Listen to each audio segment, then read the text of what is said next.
नमस्कार। फर्स्ट बिहार झारखंड में आपका स्वागत है। मैं राहुल ओझा आपके साथ। महागठबंधन को छोड़ जीतन राम मांझी एनडीए में शामिल हो गए हैं और एनडीए में शामिल होने के बाद से जो एनडीए का समीकरण है वो बिगड़ता हुआ नजर आ रहा है। हम बात करें एलजेपी की। एलजेपी अध्यक्ष चिराग पासवान की पहले से ही ये खबरें आम है कि चिराग पासवान और नीतीश कुमार की बन नहीं रही है और एनडीए में जिस तरीके से एंट्री हुई है जीतन राम मांझी की, ये सिर्फ और सिर्फ एक तरफा फैसला जो है वो नीतीश कुमार का माना जा रहा है। और ऐसा माना जा रहा है कि बिहार विधानसभा चुनाव में जेडीयू कोटे से जीतन राम मांझी जो है वो चुनाव लड़ेंगे बिहार विधानसभा का। लेकिन कहीं ना कहीं जिस तरीके से 119 सीटों पर तैयारी की बात करी और इस सीटें और भी बढ़ती हुई नजर आ रही है। जो एलजेपी सूत्र हैं वो बता रहे हैं कि 143 सीट पर जो हम तैयारी है वो करने जा रहे हैं। लेकिन जीतन राम मांझी की एंट्री ने कहीं ना कहीं जो मुश्किलें हैं वो एलजेपी अध्यक्ष चिराग पासवान की बढ़ा दी है। अगर चिराग पासवान की मुश्किलें बढ़ती हैं तो मुश्किलें जाहिर सी बात है कि नीतीश कुमार की भी बढ़ेगी।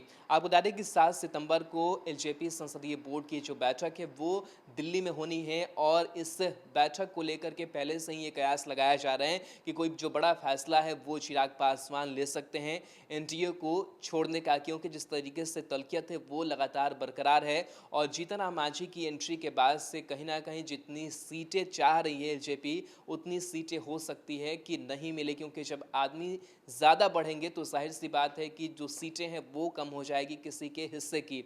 और ऐसे में अगर जीतन राम मांझी की एंट्री नहीं होती तो वो सीटें बचती, तो वो सीटें एलजेपी के पास जाती और बंटवारा जो होता वो ज़्यादा का होता। लेकिन सामान्य सी बात है कि जब आदमी ज़्यादा रहेंगे तो बंटवारे में जो हिस्सा है वो कम आता है। और ठीक इसी तरीके से जो फिलहाल माजरा है वो एनडीए में नजर आ रहा है। इसलिए जो नाराज़गी है चिराग पासवान की वो देखी जा रही है और माना ये जा रहा है कि चिराग पासवान की कोई दिलचस्पी नहीं थी कि एनडीए में एंट्री जीतन राम मांझी की हो, बीजेपी की भी नहीं थी। लेकिन जेडीयू नीतीश कुमार चाह रहे थे कि जीतन राम मांझी की जो एंट्री है वो हो जाए और जेडीयू कोटे से कह सकते हैं कि जो सीटें हैं वो जीतन राम मांझी की पार्टी हमको दी जाएंगी। लेकिन अब जो नजरें हैं वो संसदीय बोर्ड की बैठक पर टिकी हुई है कि आखिरकार उस दिन फैसला क्या कुछ लेते हैं, क्योंकि फिलहाल जो हालात बन रहे हैं वो हालात विपरीत ही नजर आ रहे हैं चिराग पासवान को एनडीए में लेकर के, क्योंकि चिराग पासवान की बन नहीं रही है और साथ ही साथ जो उनके विजन को शामिल करने की बात है उस पर भी बात बनती हुई नीतीश कुमार के साथ नजर नहीं आ रही है।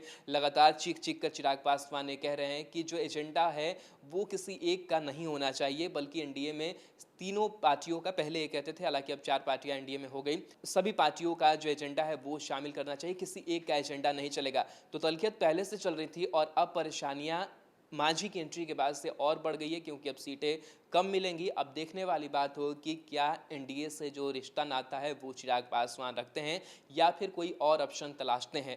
हालांकि एक और ऑप्शन की जो चर्चा है वो लगातार जोर शोर से हो रही है कि आरजेडी महागठबंधन में चिराग पासवान शामिल हो जाएंगे और कहीं ना कहीं जो करीबी है बयानों में वो देखने को मिल रही है, क्योंकि चिराग पासवान और तेजस्वी यादव के कई जो बयान इधर निकल करके कुछ दिनों पहले से सामने आ रहे हैं वो बयान एक जैसे नजर आते हैं। और कहीं ना कहीं आरजेडी भी इस बात को लेकर के लगातार ये बात रख रही है कि अगर एनडीए छोड़ते हैं, चिराग पासवान आते हैं आरजेडी में तो उनका स्वागत किया जाएगा। ये तमाम जो संभावनाएं हैं वो चल रही है। लेकिन अब नजरें जो हैं वो संसदीय बोर्ड की बैठक पर टिकी हुई है कि उस दिन क्या कुछ फैसला जो है वो चिराग पासवान अपने पार्टी नेताओं के साथ लेते हैं। क्या वो एनडीए में बने रहेंगे या फिर वो एनडीए से बाहर जाकर कोई और नया जो ऑप्शन है उसको तलाशने की कोशिश करते हैं, क्योंकि चीज़ें पहले ठीक नहीं चल रही थी नीतीश कुमार के साथ और अब चीज़ें और बिगड़ गई है जीतन राम मांझी की एंट्री के साथ।